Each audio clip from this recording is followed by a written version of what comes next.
Hey everybody, welcome to week 13. It's me, Caitlin, on Tuesday, and again going up late. Here we go. I have Scorch with me today. Scorch, who is a dragon and breathes fire! Not really. I'll just hold him, and he can sort of help me narrate, because I wrote a script again, so. This week is week 13, and we are talking about writing dialogue and narrative, and I'm going to digress a lot into dialogue, but I think dialogue is relative to narrative, so here we go.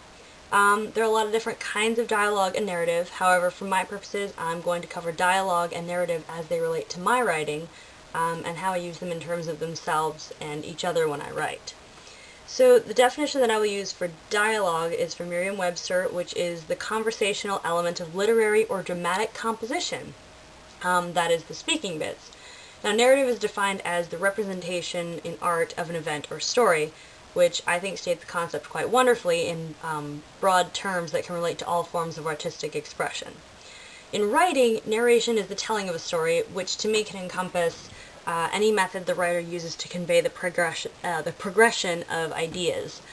In that vein, dialogue can definitely be a method of narrative. I find it imperative that my characters never state outright what the overarching theme is, what the overarching theme or idea I'm trying to convey by having them talk. Even if the conversation is emotional and the characters are spilling their hearts out, the things they imply or don't even touch on at all, but are still evident to the reader, can have a far bigger impact, I think, on than the characters spelling out for each other and the reader what's going on. I like writing dialogue. I like writing dialogue. I enjoy conveying a sense of the characters by how they interact with each other. I can't stand dialogue that has no narrative subtext.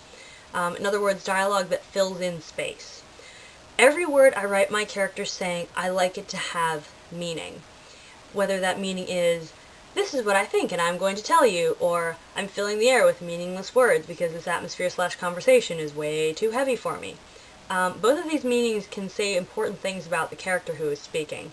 The tricky part is ensuring that dialogue not only has meaning, it has meaning that is relative, that has meaning that is relevant to the narrative, so it has something to do with telling the story.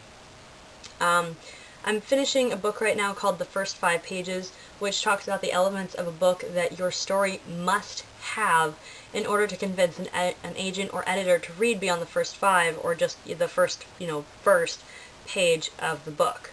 One of these elements is having relevant and convincing dialogue. And by convincing dialogue, I mean dialogue that makes sense within the context of the characters in the story. The words have a place in carrying the story along. Dialogue has to be relevant to the narrative. It has to tell the reader something that is relevant to the story or to the idea that the author is trying to convey. The book cites a common mistake among writers, which is writing dialogue that is too realistic. And by realistic, it means it contains all the meaningless pleasantries that people exchange every day before or after a conversation. You see someone, you say, hi, how are you, what's going on.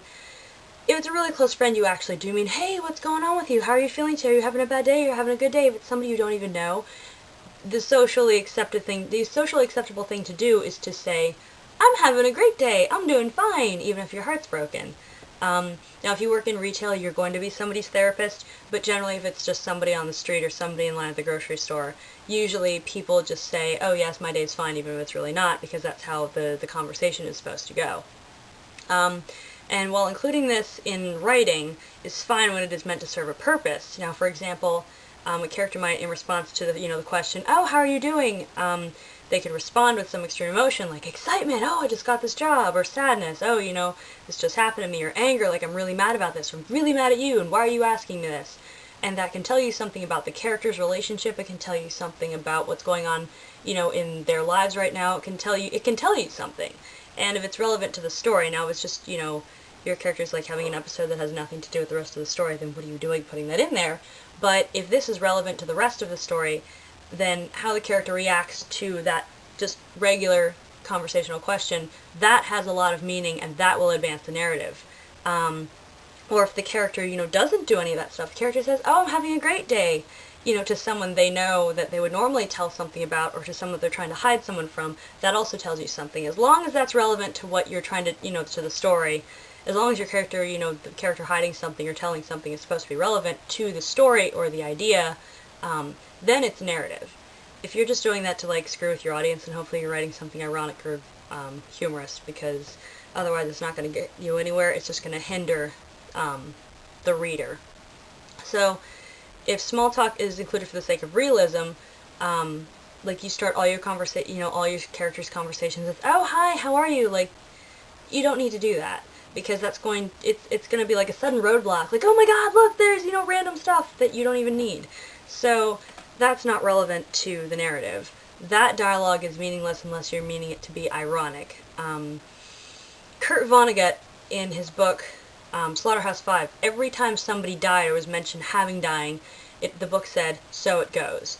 That was repetition that was meant to have a point and meant to make a point, and it was meant to sort of be ironic and, talk about death, about, oh, so it goes. Death is this thing that happens to everybody, but it's like this big thing that can have an impact on people. So that was meant as repetition with a point.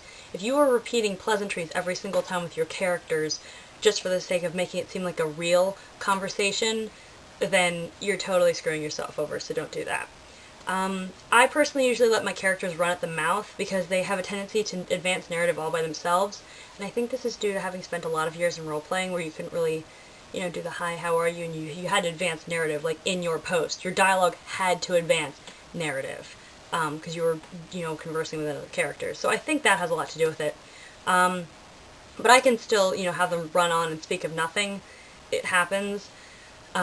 So I will get rid of the irrelevant chatter and nudge the verbal interaction in a more narrative advancing direction. So they're, at least they're talking about something that is either going to have impact then or going to have impact later, or tell something to the reader about what's going on, and not just be there to fill up space, because that's dull.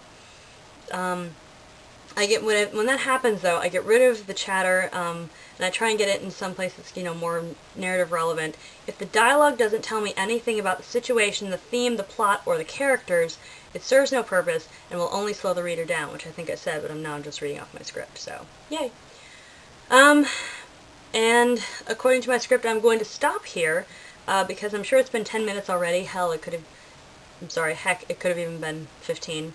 Anyway, that's it for me this week. Next week we have a free week, and I've decided, today I'm going to discuss, actually a while back, I decided I was going to discuss dialogue in more depth, specifically what vocabulary, like story-specific vocabulary, has to do with advancing the realism of a world or a setting. So that's the kind of thing I'm going to talk about next week. Tune in tomorrow for Jessie, and she will also talk to you about dialogue and narrative from her perspective. Hopefully not run at the mouth as much as I do, because I do that a lot. And Scorch says goodbye. Don't get on fire. And I'll see you guys next week. Have fun. Happy writing. Yay, Nano's over for all you people who accomplished it. Good for you.